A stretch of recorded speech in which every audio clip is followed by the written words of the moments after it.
10 Things You May Not Know About Andrew Jackson. While John F. Kennedy was the first Irish Catholic president, Andrew Jackson was the first chief executive with roots in the Emerald Isle. Check out that and 9 other surprising facts about Old Hickory. Jackson's parents emigrated from Ireland. Both of Jackson's parents, Andrew and Elizabeth, were born in Ireland's County Antrim, in present-day Northern Ireland, and in 1765 they set sail with their 2 sons, Hugh and Robert, from the port town of Carrickfergus for America. The Jacksons settled with fellow Scotch-Irish Presbyterians in the Waxhaws region that straddled North and South Carolina. Both North Carolina and South Carolina claim to be his birthplace. The 7th president was born on March 15, 1767, but exactly where is disputed. The Waxhaws wilderness was so remote that the precise border between North and South Carolina had yet to be surveyed. In an 1824 letter,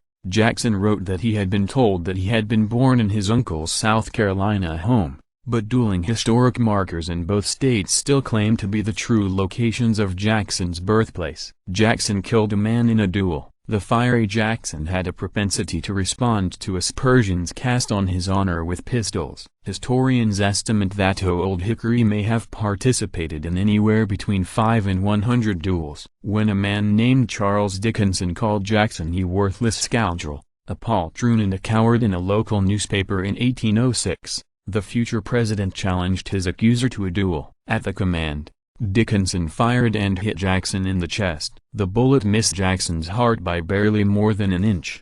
In spite of the serious wound, Jackson stood his ground, raised his pistol and fired a shot that struck his foe dead. Jackson would carry around a bullet in his chest as well as another from a subsequent duel for the rest of his life. He won the popular vote for president 3 times. Jackson captured nearly 56% of the popular vote in winning the presidency in 1828. And he nearly matched that figure 4 years later in his re-election.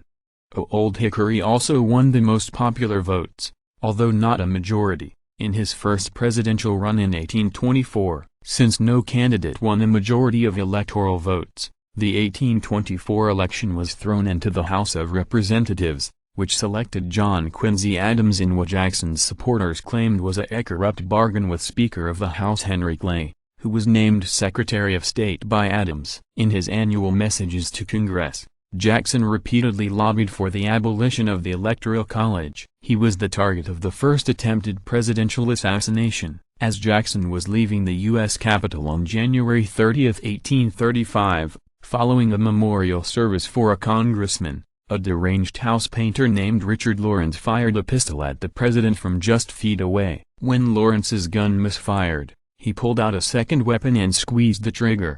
That pistol also misfired. An enraged Jackson charged Lawrence with his cane as the shooter was subdued. A subsequent investigation found the pistols to be in perfect working order. The odds of both guns misfiring were found to be 125,000 to 1. Unbeknownst to Jackson, he married his wife before she had been legally divorced from her first husband. After moving to Nashville, Tennessee, in the 1780s, Jackson fell in love with the unhappily married Rachel Donaldson Roberts. After she separated from her husband and believing that she was granted a legal divorce, Roberts wed Jackson. In fact, however, the divorce had not yet been finalized, and her first husband accused her of adultery. Jackson legally remarried Roberts in 1794, but the episode resurfaced in the nasty 1828 presidential campaign when Jackson's political opponents spread the gossip about his wife's alleged adultery. After Rachel Jackson died just weeks after her husband's election,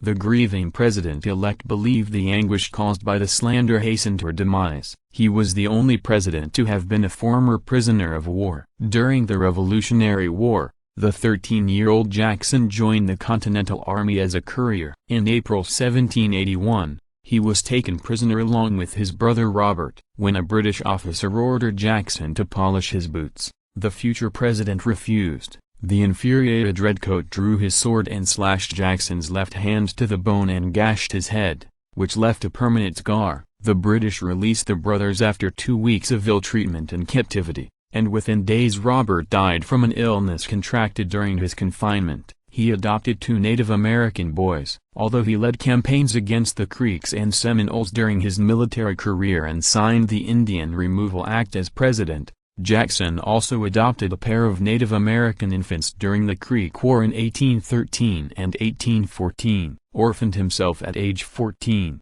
Jackson sent back to Rachel an infant orphan named Theodore, who died early in 1814, and a child named Lincoln, who was found in his dead mother's arms on a battlefield.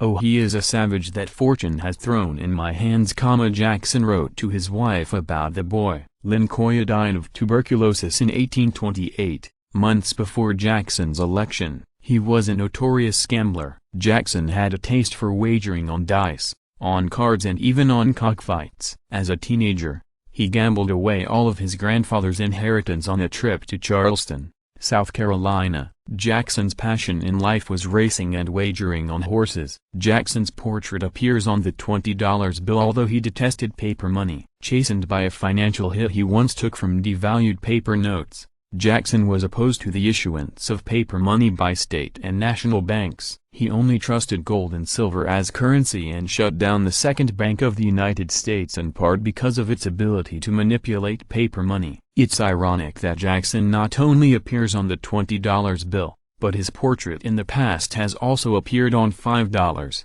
$10, $50 and $10,000 denominations in addition to the Confederate $1,000 bill. Access hundreds of hours of historical video, commercial-free, with History Vault. Start your free trial today.